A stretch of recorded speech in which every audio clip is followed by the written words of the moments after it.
శుభమస్తు. శ్రీరామ జయం. లక్ష్మీ రావే మా ఇంటికి, క్షీరాబ్ధిపుత్రి వరలక్ష్మి. ఇలాంటి పాటలతో పూర్వం మహిళలు మహాలక్ష్మీదేవిని వరలక్ష్మి అన్న పేరిట వ్రతంతో కానీ శుక్రవారాలలో కానీ స్తోత్రం చేసేటటువంటి వారు. అమ్మవారికి ప్రీతికరంగా సమర్పించేటటువంటి పుష్పాలలో పారిజాత పుష్పములతో అనేటటువంటి ఒక వాక్కు ఈ పాటలో ఉండేది.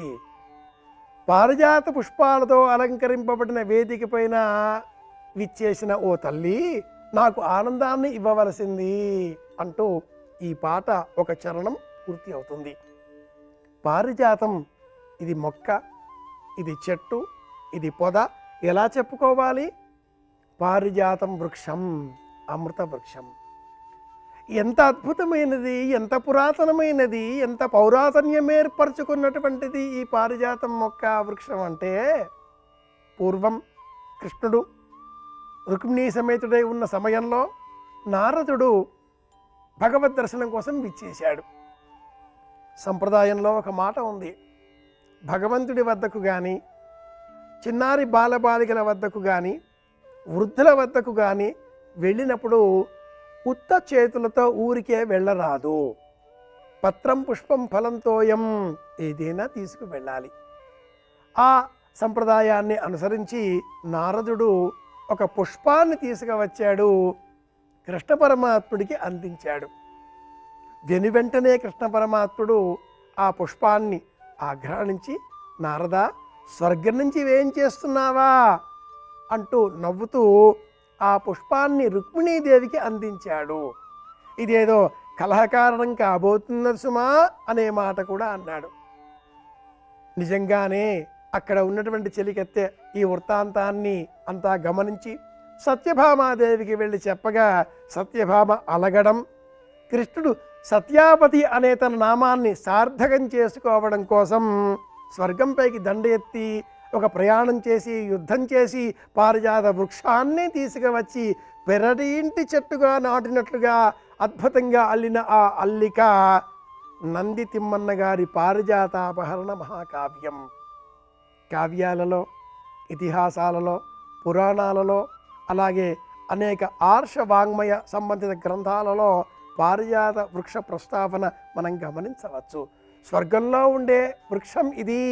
కాడ ఆరెంజ్ రంగులో ఉంటుంది.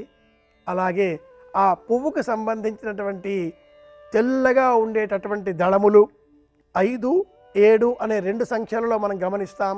5 దళములతో ఉండేటటువంటి రకంలో ఉండే పారిజాతం పువ్వులు ఈనాటి కాలంలో విరివిగా మనకు లభిస్తున్నాయి. ఆశ్చర్యకరంగా ఈ ఆర్ష సంప్రదాయం ఒక నియమాన్ని సూచించింది. ఏమిటి అంటే, ఎన్ని పుష్పజాతులు ఈ ప్రపంచంలో ఉన్నాయో, పరమేశ్వర సృష్టిలో ఎన్ని పుష్పజాతులు మనకు లభిస్తున్నాయో, సమస్త పుష్పాలను మొక్క మీద ఉన్నప్పుడు లేదా మొక్క కొమ్మలలో ఉన్నప్పుడు మాత్రమే త్రుంచి సేకరించి నారాయణస్య పూజార్థం చినోమిత్వాం నమోస్తుతే అని చెప్పి సమర్పించాలి. కానీ ఒక్క పారిజాతం చెట్టుకు సంబంధించిన పుష్పాలకు మాత్రమే ఉన్న అత్యద్భుతమైనటువంటి వరం, నేలపైన పడిన పుష్పాలను కూడా శ్రీమన్నారాయణమూర్తికి సమర్పించవచ్చు. ఇంద్రుడితో యుద్ధం చేసి కృష్ణ పరమాత్ముడు పారిజాత మహావృక్షాన్ని సేకరించి సత్యభామా గృహంలో పెరటి ఇంట, పెరటి వైపున పెరటి చెట్టుగా నాటిన అనంతరం ఇంద్రుడు, ఎంతకాలం స్వామి ఇలా నందనవనంలో ఉండేటటువంటి మందారధామంతో పేరు పొందిన ఈ నందనవనంలో, స్వర్గలోకంలో ఉండేటటువంటి ఈ తోటలో ఉండే మొక్క తీసుకువెళ్ళి మీరు ఇలా ఆ భూలోకంలో ఉంచితే స్వర్గలోకానికి సంబంధించిన ప్రత్యేకత తొలగిపోతుంది కదా అనగా, నేను ఈ కాలంలో, ఈ యుగంలో, ఈ లోకంలో, ఈ అవతారంలో ఉన్నంతకాలమే ఈ మొక్క, ఈ జాతి ఇక్కడ ఉంటుంది. తదనంతరం రూపాంతరం చెందిన ఈ పారిజాతం వృక్షం ఈ నేలపైన ఎదిగినప్పుడు ఈ చెట్టుకు సంబంధించిన పుష్పాలేవి కూడా చెట్టుకు ఉండవు, నేల రాలుతాయి. అయినా కూడా నాకు ప్రీతిదాయకమైనటువంటి కారణం చేత ఈ చెట్టుకు సంబంధించిన పుష్పాలు నేల రాలినా కూడా నాకు సమర్పిస్తే అలాంటి వారికి అద్భుతమైన పుణ్యఫలం లభిస్తుంది, శ్రీమన్నారాయణ సంపూర్ణ అనుగ్రహం లభిస్తుంది అనే వరం ఇచ్చిన కారణంగా నేలపైన పడిన పారిజాతం పువ్వులను సైతం సేకరించి పరమాత్ముడి సేవలో వినియోగించడం ఒక్క పారిజాతం చెట్టుకు మాత్రమే ప్రత్యేకం అని మనం గ్రహించాలి. ఉదయమంతా కూడా నిశ్శబ్దంగా, నిర్వికారంగా, నిరామయంగా, నిస్తేజంగా, చాలా పెద్ద కదలికలు అంటూ లేకుండా ఎంతసేపు చూసినా ఏ విధంగా చూసినా ఎదిగే క్రమంలో నిటారుగా నిలువుగా పొడవుగా సాగిపోయేటటువంటి ఈ పారిజాతం చెట్టు సాయంత్రం కాగానే మొగ్గల రూపంలో తెల్లని చుక్కలతో కనిపిస్తుంది. అర్ధరాత్రి 2 గంటల సమయానికి ఈ చుక్కలలో ఉండేటటువంటి మొగ్గలన్నీ విచ్చుకుంటాయి. బ్రాహ్మీ ముహూర్త సమయంలో 3:30 నుంచి 4:30 మధ్య సమయంలో ఈ పుష్పాలన్నీ నేలరాలుతాయి. అలా నేలరాలుతూ ఉండగా చూచేటటువంటి దృశ్యం ఎంత మనోహరంగా ఉంటుంది అంటే ఆ పుష్పం యొక్క ఆ మొదలు సంపూర్ణంగా శ్రీమన్నారాయణమూర్తి స్వరూపం వలె మనం దర్శనం చేసుకోవచ్చు. పారిజాతం చెట్టు మొదలు ఆదిశేషు వలె పొడలుతో కనిపిస్తుంది. సంపద కావాలి అన్నా, మరీ ప్రత్యేకంగా ధనకనక వస్తువాహనాదులు కావాలి అన్నా, ఐశ్వర్య రూపంలో సంపద స్వర్ణ రూపంలో అనుగ్రహించాలి అన్న అమ్మవారికి ప్రీతికరంగా స్వర్ణ గౌరీ అనే వ్రతాన్ని పాటించే వారంతా తప్పనిసరిగా పారిజాతం పుష్పాలతో అమ్మవారిని పూజిస్తారు. పూజించే సమయంలో దళం చేతబుచ్చుకొని అమ్మవారి నామాన్ని జపం చేస్తూ లేదా ఉచ్చరిస్తూ పాదాల పైన సమర్పించే విధంగా ఇలా ధేనుముద్రతో సమర్పించాలి.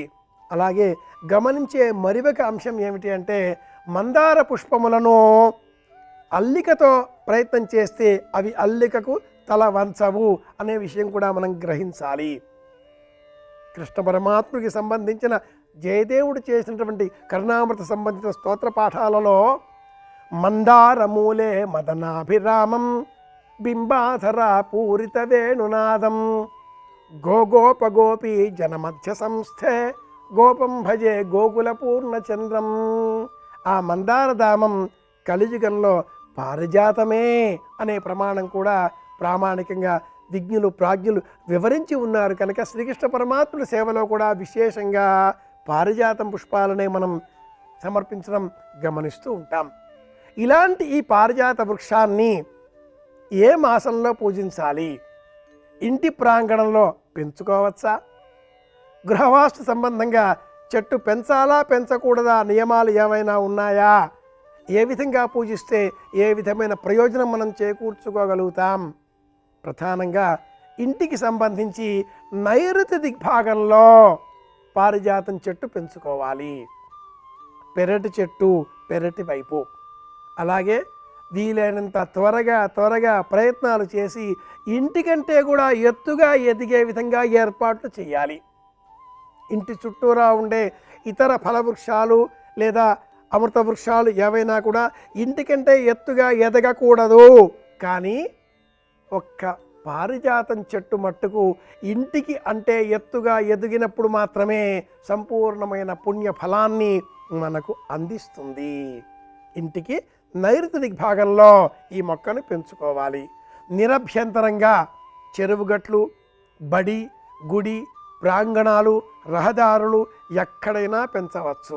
విశేషంగా విష్ణువాలయాలలో, కృష్ణ ఆలయాలలో పారిజాతాన్ని పెంచినట్లయితే అద్భుతమైన ప్రయోజనాన్ని మనం చేకూర్చుకోగలుగుతాం. అయితే మరింత ప్రత్యేకం ఆంజనేయ స్వామి వారి సంబంధించిన విషయం. స్వామివారిని స్తోత్రం చేసేటటువంటి సమయంలో పారిజాత తరుమూల వాసినం భావయామి పవమానందనం ఎత్ర ఎత్ర రఘునాథ కీర్తనం.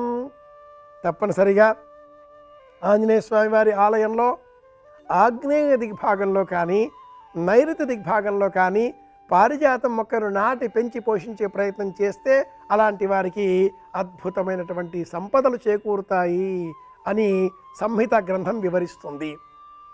పారిజాతం మొక్కను పెంచవలసిన కాలం వైశాఖ మాసం.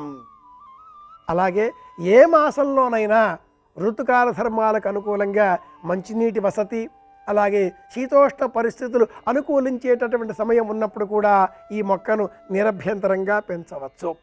ధైర్యం, బలం, మనోవికాసం, ఆత్మవిశ్వాసం ఇవన్నీ కూడా పెంచుకోవడం కోసం పారిజాతం మొక్క కింద బాలబాలికల చేత దీపారాధన చేయించినట్లయితే ఆంజనేయ స్వామి వారి అనుగ్రహంతో చిన్నారి బాలబాలికలకు సమస్త విద్యలు కరతలామలకమవుతాయి, అద్భుతమైన జ్ఞాపక శక్తి పెరుగుతుంది అని కూడా పరిహార విజ్ఞాన శాస్త్రం ప్రత్యేకంగా తెలియజేస్తుంది.